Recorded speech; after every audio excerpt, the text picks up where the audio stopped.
어제 미국 국무장관 마르코 루비오가 기자회견을 했습니다. 그가 한 말 중 일부를 들어보겠습니다. 그들은 적어도 도널드 트럼프 대통령 집권하에서는 미국의 의지를 시험하지 말아야 합니다. 그는 자신이 한 말을 반복해서 행동으로 보여줬습니다. 만약 그들이 그를 시험한다면 결국 그들은 패배하게 될 것입니다. 힘든 길이든 쉬운 길이든 긴 길이든 짧은 길이든 그들은 패배할 것입니다. 그리고 그는 이렇게 말했습니다. 에픽 퓨리 작전은 종료되었습니다. 우리는 그 작전의 목표를 달성했습니다. 저는 그러니까 우리는 추가적인 상황이 발생하길 바라는 게 아닙니다. 우리는 평화의 길을 선호합니다. 대통령이 선호하는 것은 합의입니다. 그는 앉아 앞으로의 협상을 위한 양해갑서에 모든 핵심 주제를 포함시키고 해협을 완전히 개방해 세계가 정상으로 돌아가길 원합니다.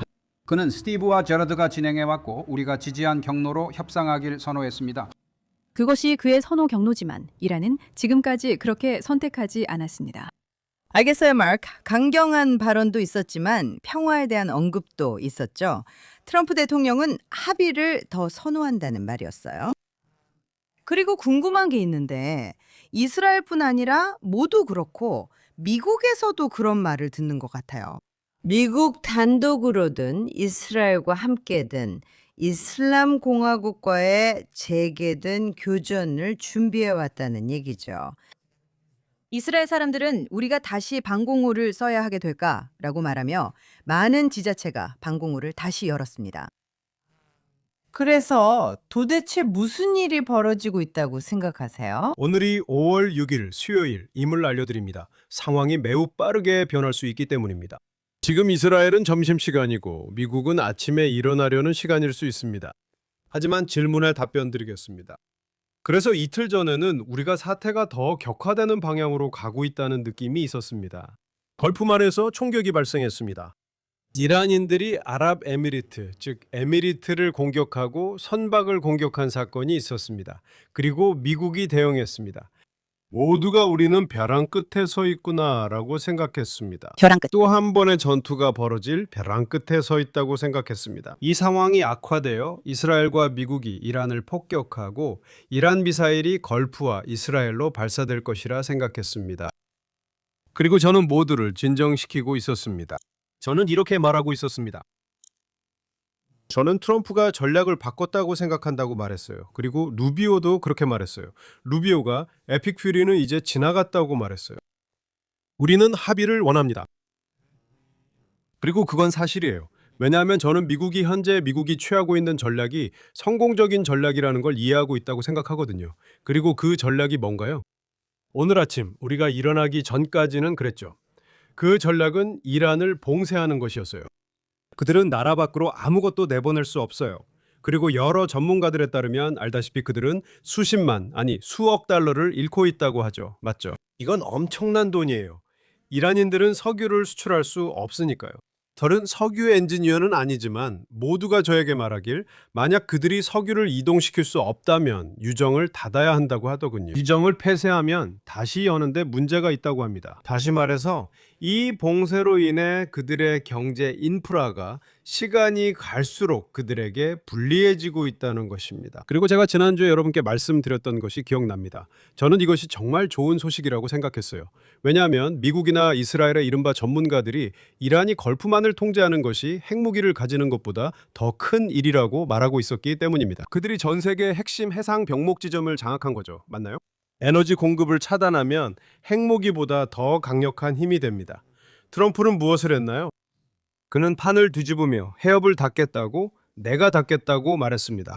그리고 트럼프는 이렇게 말했습니다. 그리고 동시에 우리는 다른 항구들, 걸프의 아랍 쪽, 아부다비와 걸프의 다른 지역에서 출발하는 선박들이 나올 수 있도록 돕고 있습니다. 그 선박들이 나올 수 있도록 허용하세요. 그리고 만약 당신들이 우리를 막으려고 한다면 우리는 군사적 수단을 사용해서 당신들이 우리를 막는 것을 막을 것입니다. 저는 그게 아주 성공적인 전략이라고 생각했습니다.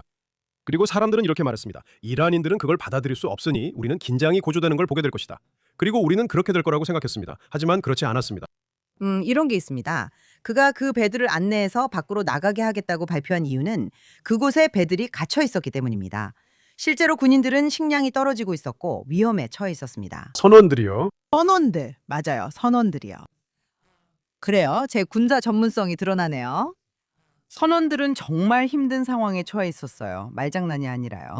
그리고 이제 흥미로운 점은 어제 루비오가 이 브리핑을 하기 전에 있었던 일이에요. 그리고 참고로 모두가 알다시피 루비오에 관한 밈들이 돌고 있다는 점을 잠깐 말씀드릴게요. 그는 세상 모든 일을 다 맡고 있고 대통령이 계속해서 그에게 추가로 일을 맡기고 있다는 밈이죠. 그리고 어제 맡은 일은 막 아기를 낳은 백악관 대변인 캐롤라인 레빗을 대신하는 일이었어요. 그래서 루비오가 기자회견장에 들어섰을 때 기자들이 킥킥 웃었어요. 왜냐하면 그가 약간 쑥스러운 듯이 머리를 내밀었거든요. 모두가 그가 이미 여러 일을 하고 있다는 걸 알기 때문입니다. 그런데 알고 보니 또 다른 바이럴 영상이 돌았는데 그 영상에서는 그가 가족 결혼식에서 DJ를 하고 있었어요. 한 기자가 그에게 DJ 이름이 뭐예요? 라고 물었습니다.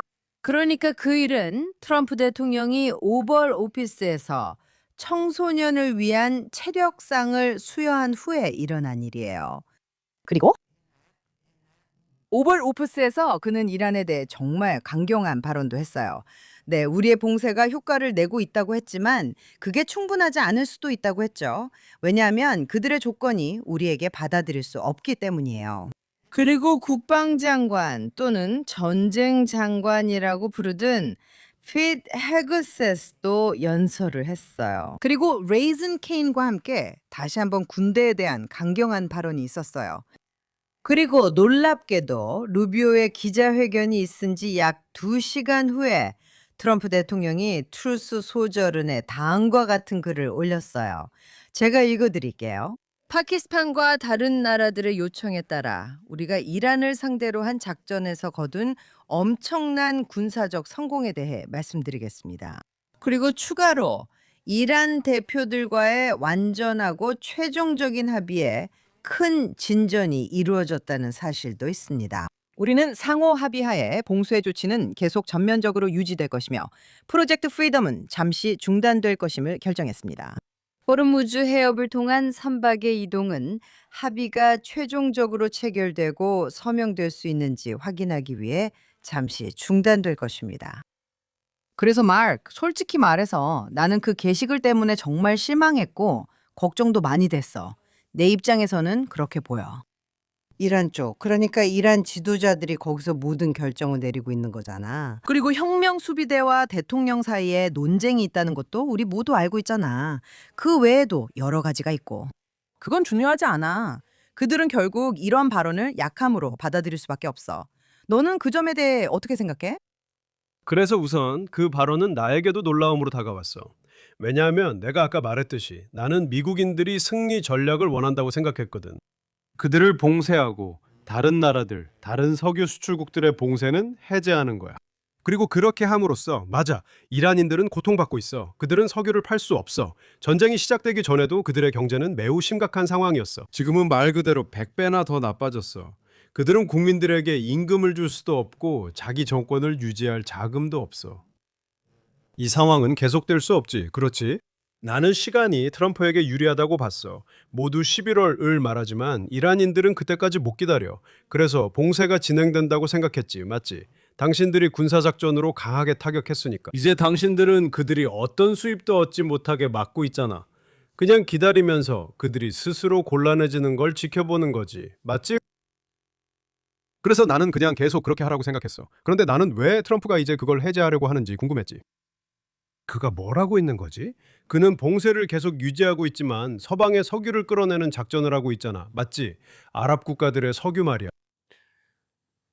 그리고 잠깐만요. 그건 석유뿐만 아니라 농작물에 쓰이는 비료도 포함돼요. 세계 경제에 아주 중요한 물품들이 많이 있어요. 맞아요. 맞아요. 저는 왜 그가 이 카드를 포기할까 생각했어요. 왜냐하면 있잖아요. 그래서 제가 통치자로서 정치인들과 함께 일해본 사람으로서 말씀드리자면 그들이 어떤 말을 할 때 그게 정말 사실일 때가 많거든요. 알겠습니다. 그래서 그가 말한 대로 파키스탄 측으로부터 뭔가 중요한 이야기를 들었을 가능성이 있을까요? 이란, 그러니까 테헤란의 이 정권이 마침내 대통령이 요구해왔던 그런 양보를 할 의향이 있다는 것일까요? 방금 본 영상에서 루비오가 언급했듯이 대통령은 그 합의를 선호하며 여러 번 그렇게 말했습니다. 그는 이란의 술수에 굴복하지 않겠다고 했습니다.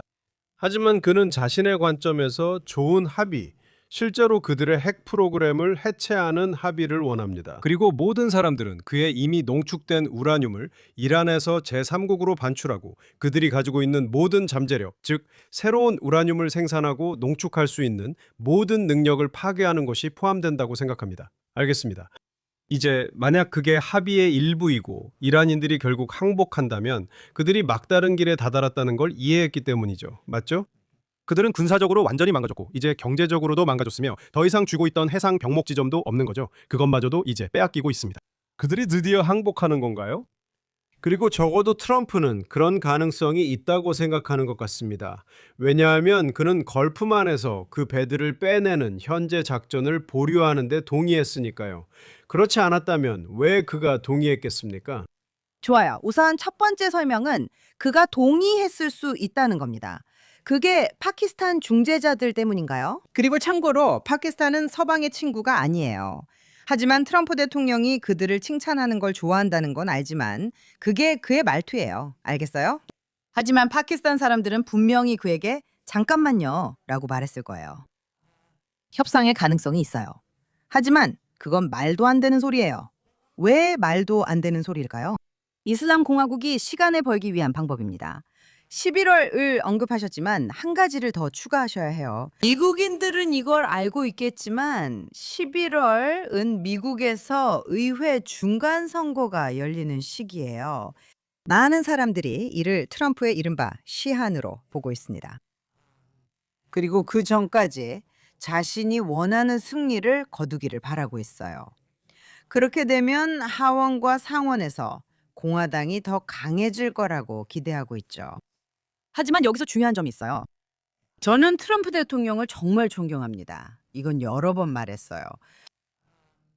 저는 그분이 이런 사람들을 지하디스트, 광신자라고 인식하지 못하는 서구의 병에 걸려 있다고 생각해요.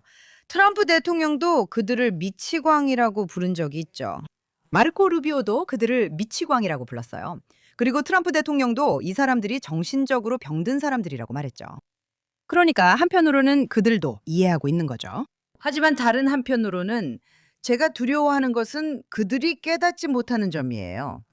이란인들, 이슬람주의자들, 급진 이슬람주의자들, 그곳의 시아파 정권이 차라리 몰락하거나 차라리 자살을 택하더라도 단순한 자살이 아니라 알라를 위한 순교를 택할 거라는 점이에요. 그리고 그들은 자기 국민들까지도 함께 몰락하게 할 각오가 되어 있어요. 그래서 싸울 때는 불공평한 전장이 되는 거예요. 그리고 우리는 그게 단순히 그들의 전략만이 아니라는 것도 알고 있어요. 모든 급진 이슬람주의자들이 이런 행동을 해요. 그들은 쿠란을 근거로 삼고 이렇게 말해요. 보세요. 우리는 원하는 것을 얻기 위해 거짓말을 해도 된다고 허락받았어요. 물론 제가 지금은 의역해서 말하는 거예요. 그게 그들이 주장하는 바이고 그들이 의지하는 부분이에요. 이제 제가 드린 그 설명 대신에 트럼프 대통령이 파키스탄과 이란에게 속고 있다고 생각하고 싶어요.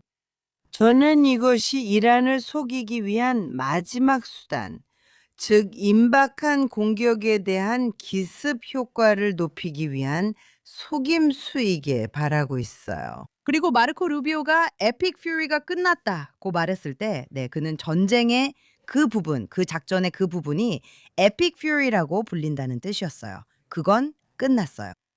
하지만 다음 작전은 또 다른 이름을 가질 거예요. 그게 전부예요. 그래서 제가 답변하고 싶습니다. 우선 파키스탄이 중재자라는 당신의 의견을 알고 싶어요. 파키스탄은 이스라엘의 친구가 아닙니다. 파키스탄 여권에는 오늘날까지도 30년 전 이야기가 아니라 이스라엘을 제외한 모든 국가에서 유효함이라고 적혀 있습니다. 맞죠? 파키스탄은 이스라엘의 정당성을 인정하지 않습니다. 파키스탄은 정상적인 외교 관계를 맺는 것을 거부합니다. 우리는 중국, 러시아 등 적대적인 나라들과도 외교 관계가 있지만 파키스탄은 아예 거부하죠. 맞죠? 우리는 아랍 국가들과도 관계를 맺고 있잖아요. 그렇죠? 파키스탄은 그런 관계도 원치 않습니다. 그 정부 장관들은 이스라엘에 대해 정말 터무니없는 말을 하죠. 이스라엘 입장에선 중립적이고 정직한 중재자가 있다는 생각 자체가 말이 안 되죠. 그들은 매우 적대적이며 과거 그들의 정보기관이 탈레반 등 이슬람 극단주의자들과 관계를 맺었던 것도 알고 있습니다. 문제입니다. 정확히 말하면 파키스탄은 수년간 미국과 긴밀한 관계를 유지하며 여러 일에서 도왔습니다. 냉전 시기에는 파키스탄이 냉전 동맹국이었고 인도는 여러 면에서 반대편에 있었습니다. 유명하게도 키신저는 닉슨 부부의 유명한 중국 방문 이전에 비밀리에 중국을 방문했을 때, 맞아요, 1972년에 파키스탄을 방문 중이었습니다. 키신저는 배탈을 핑계로 산에 있는 호텔에 간다고 했지만 실제로는 파키스탄 비행기를 타고 비밀리에 베이징에 가서 임무를 수행했습니다. 그러니까 그만큼 관계가 있었던 겁니다. 제가 이해하기로는 파키스탄은 여기서 그저 허울 좋은 메신저에 불과합니다. 그들은 양측 사이에서 메시지를 전달하고 있을 뿐입니다. 그리고 그들이 미국에 얼마나 중요한 정보를 전달해서 트럼프가 주목하게 되었나요? 다시 말씀드리지만 저는 본 적도 없고 알지 못합니다. 그러나 트럼프가 멈춘 것은 협상 판도를 바꿀 만한 무언가가 있었기 때문이라고 생각합니다. 이제 에픽뷰에 대해 말씀하셨는데 그게 끝난 건가요? 아니면 아직인가요? 저는 오늘 아침까지도 미국의 전략이 봉쇄라고 생각했습니다. 그들은 경제적으로 매일 더 고통받고 있습니다. 우리는 우리의 친구들을 위해 친구들로부터 걸프말에서 선박들을 빼내고 있습니다. 그것을 열어서 석유 가격이 내려가게 하고 그들은 고통 속에서 속만 태우게 될 것입니다. 결국 그들이 다시 긴장을 높일 수도 있다고 봤습니다.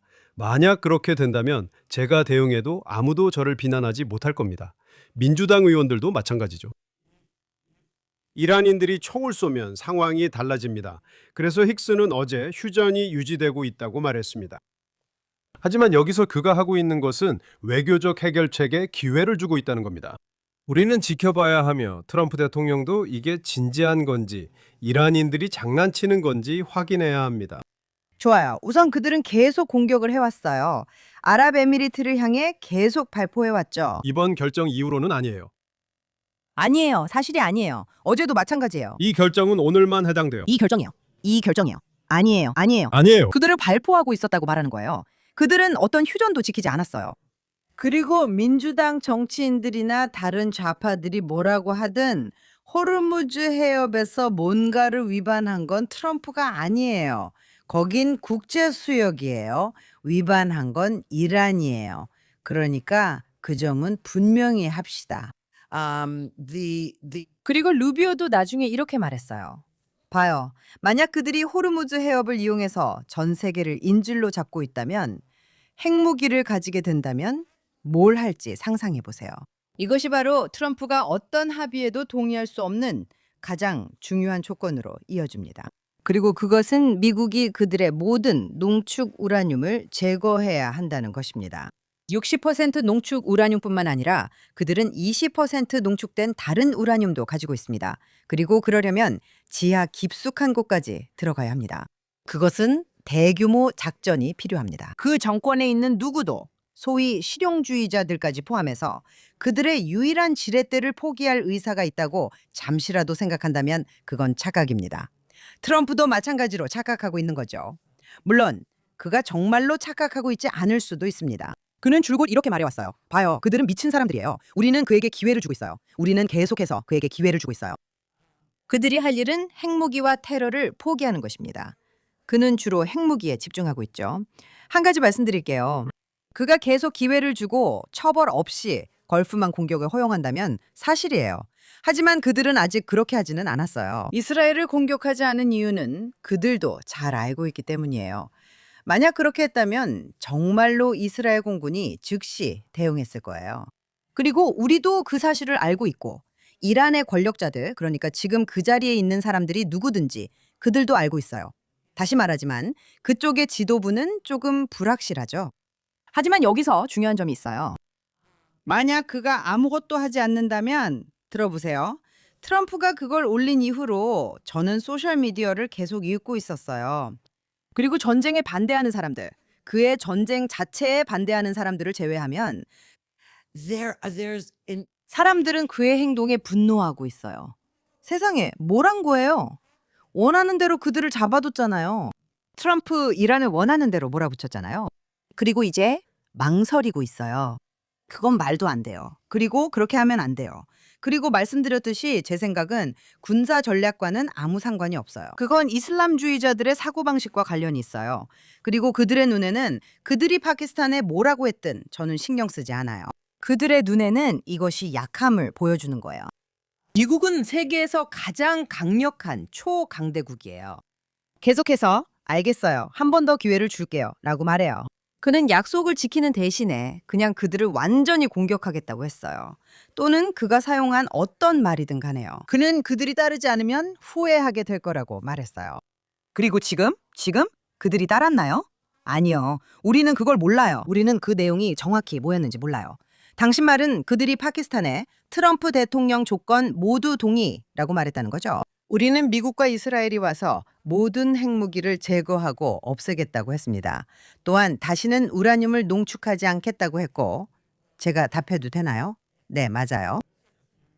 불과 며칠 전 트럼프 대통령이 우리는 이란의 입장문을 받았고 그걸 거절했다고 말했죠. 맞습니까? 그가 그렇게 말한 이유는 이란인들이 해협을 열 의향이 있지만 핵 프로그램에 대해서는 나중에 논의하자고 했기 때문입니다. 맞죠? 그리고 트럼프 대통령은 당연히 아니라고 했습니다. 당연히 그걸 원하죠. 결국 핵 프로그램을 계속 유지하고 싶은 거잖아요. 맞죠?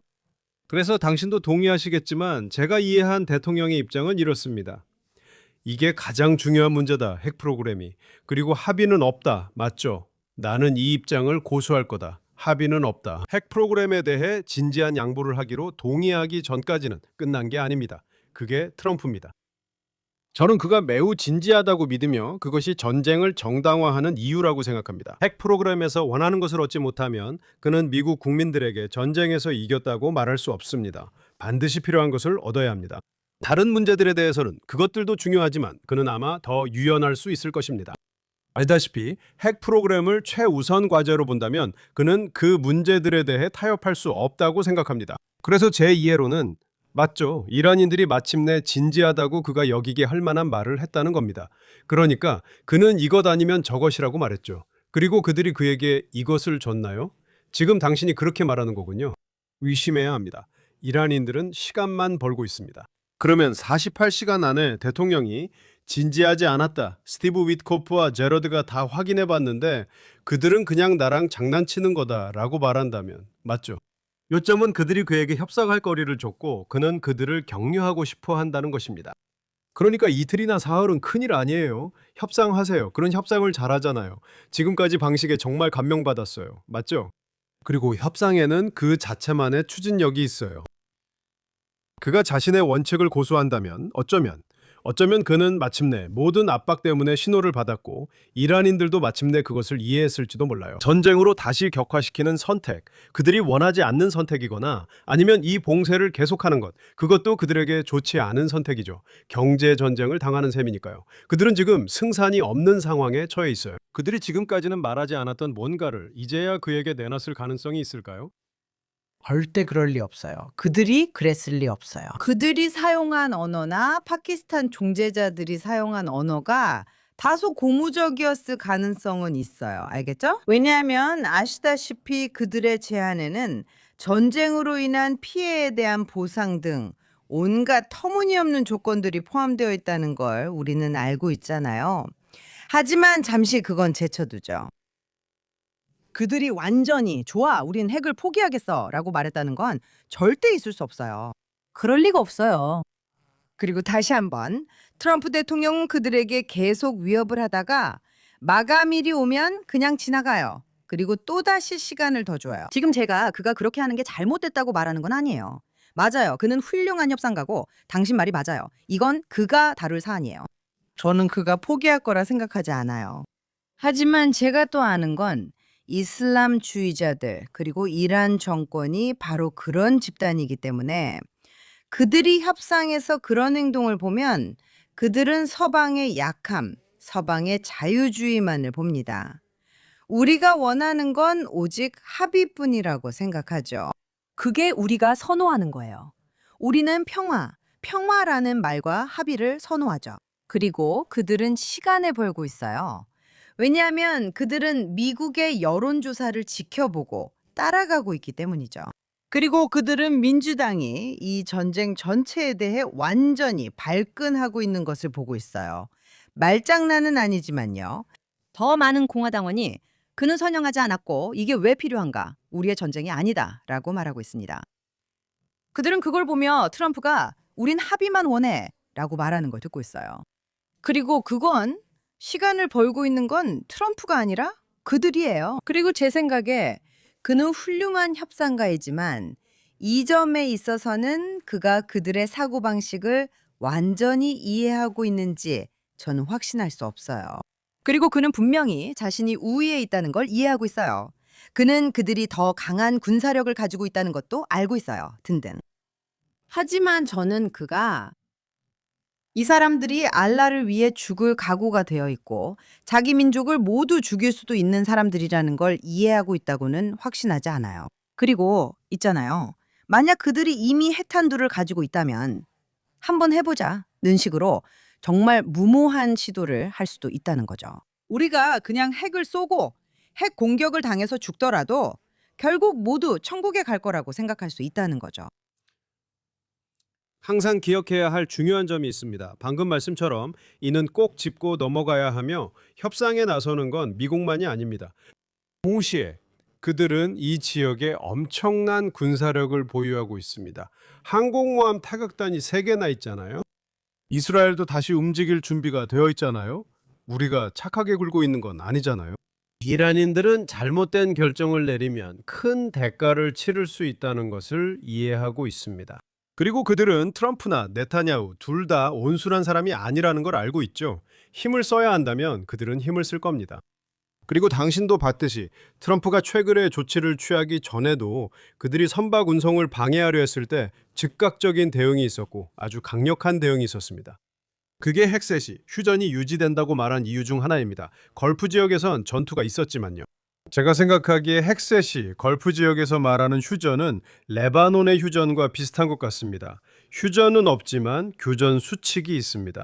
그렇죠. 이스라엘은 남부 레바논에서 우리가 할 수 있는 모든 활동을 아주 적극적으로 하고 있습니다. 그리고 우리는 미국과의 양해 아래 베이루트 내의 표적에 대해서는 당분간 공격을 자제하기로 합의했습니다. 우리는 거리를 둘 겁니다. 맞죠? 하지만 레바논 내부에서는 격렬한 전투가 계속되고 있습니다. 우리는 헤즈볼라의 기반 시설을 파괴하고 있습니다. 그래서 저는 비슷한 휴전이 적용될 것이라 생각했습니다. 걸프 지역에서도 전투는 계속될 겁니다. 그들이 뭔가를 하면 우리가 되받아칠 겁니다. 하지만 미국과 이스라엘이 테헤란을 공격하지 않을 것이고 그들의 미사일 공격도 없을 겁니다. 맞죠? 새로운 교전 수칙이 생긴 셈이었습니다. 이 모든 상황에서 이란에 대한 봉쇄가 계속되고 있는데 그게 정말로 그들을 죽이고 있는 거잖아요. 그래서 저는 그게 승산 있는 전략이라고 생각했습니다. 그래서 미국인들이 아니 우리는 전면전으로 돌아가고 싶지 않다고 말한 거죠. 이란이 우리를 다시 전면전으로 몰아가지 않는 한 우리는 전면전으로 다시 가지 않을 겁니다. 그들이 판돈을 올리면 그때 대응하겠다는 거죠. 하지만 그러면 대응할 정당성이 생기죠. 그래서 이게 어떻게 전개되는지 지켜봐야 할 것 같습니다. 이제 시간이 얼마 남지 않았으니 루시, 우리는 각 팟캐스트 마지막 3, 4분에 정치 이야기를 하기로 했죠. 아까 베니 간츠에 대해 말하고 싶다고 했었죠. 있잖아요. 베니 간츠는 이스라엘 정치에서 참 흥미로운 인물이에요. 우선 이건 이미 많은 분들이 알고 계시겠지만 혹시 모르시는 분들을 위해 설명드리자면 크네셋, 즉 이스라엘 의회는 120명의 의원으로 구성되어 있어요. 그리고 우리는 다당제를 가지고 있어요. 미국과는 다르죠?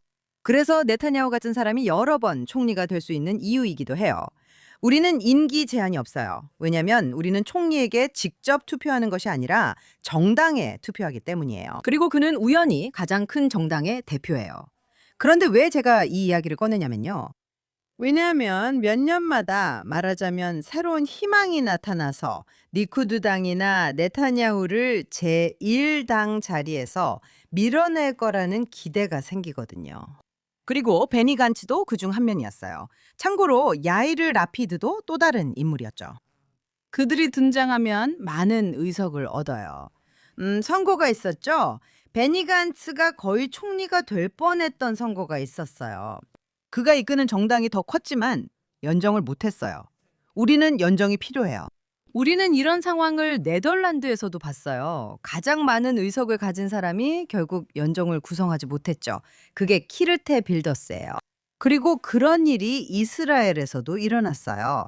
그리고 베니 간츠는 지금은 네타냐후를 대체할 수 있는 이른바 유력 후보에서 오늘날 모든 여론조사에 따르면 모든 여론조사 기관이 말하기에 그는 봉쇄주항을 넘지 못할 거라고 해요. 그리고 참고로 이스라엘에서는 그게 4석이 필요하다는 뜻이에요.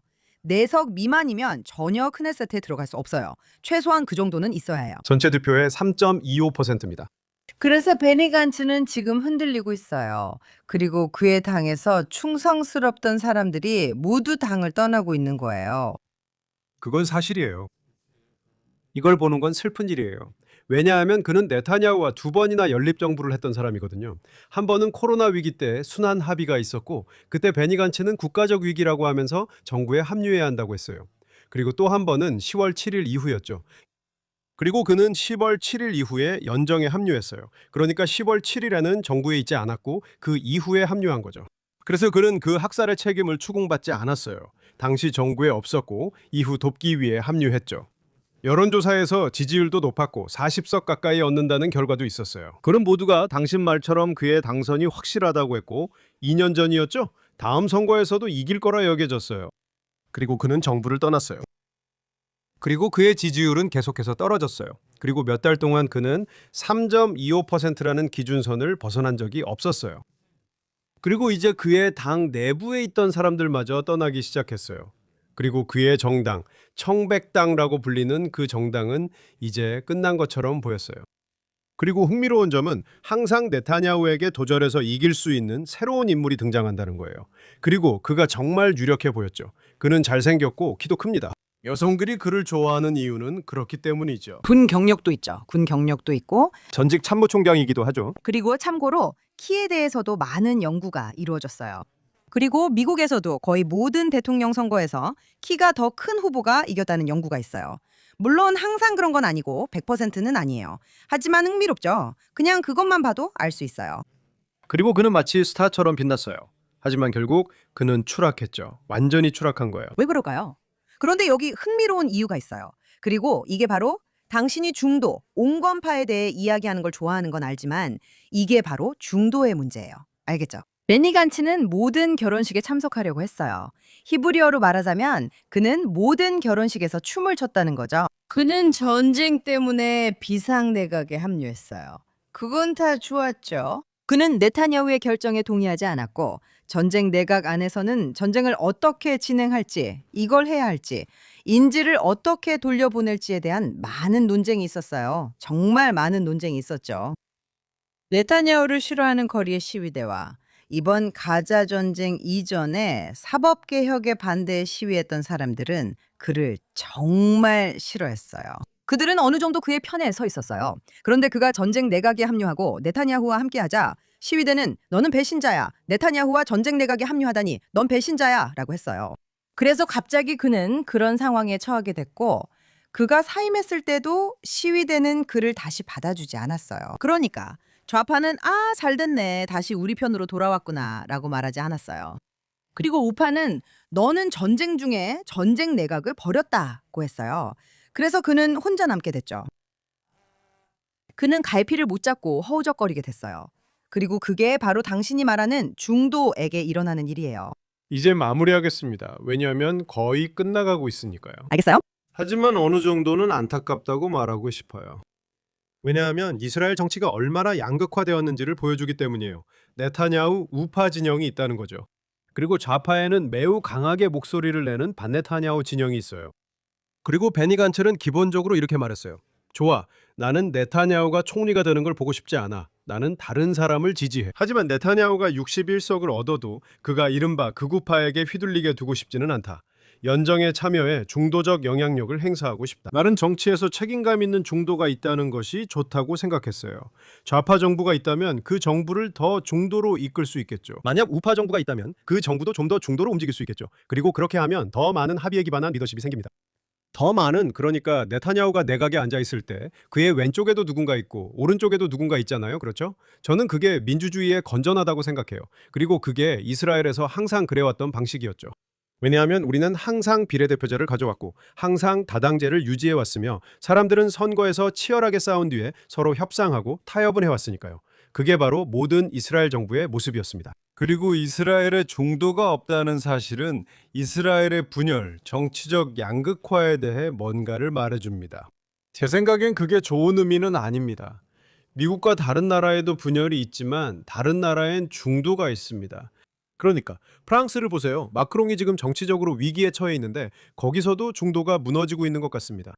하지만 마크롱은 아마 그럴 만도 하겠죠. 물론입니다.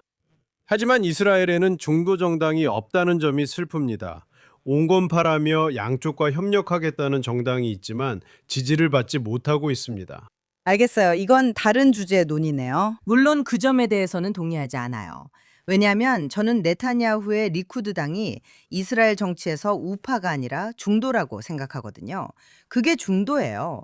그리고 그 안에는 그 안의 우파가 자신들을 우파라고 부르죠. 네, 아니에요. 둘 중 하나를 골라야 한다면 아니에요. 하지만 네타냐후는 우리가 우파라고 말하죠. 자신을 중도라고 부르는 사람들은 좌파뿐이에요. 마크, 그리고 이렇게 유쾌한 분위기에서 우린 의견 차이를 인정하고 넘어가야겠네요. 정확해요. 한마디만 더 하자면 저희 방송을 재미있게 보셨다면 좋아요와 구독 부탁드려요. 그리고 jns.org도 읽어보실 수 있습니다. 좋은 기사들이 많으니까요. 그럼 다음 주에 또 만나요. 저도 그걸 기대하고 있겠습니다.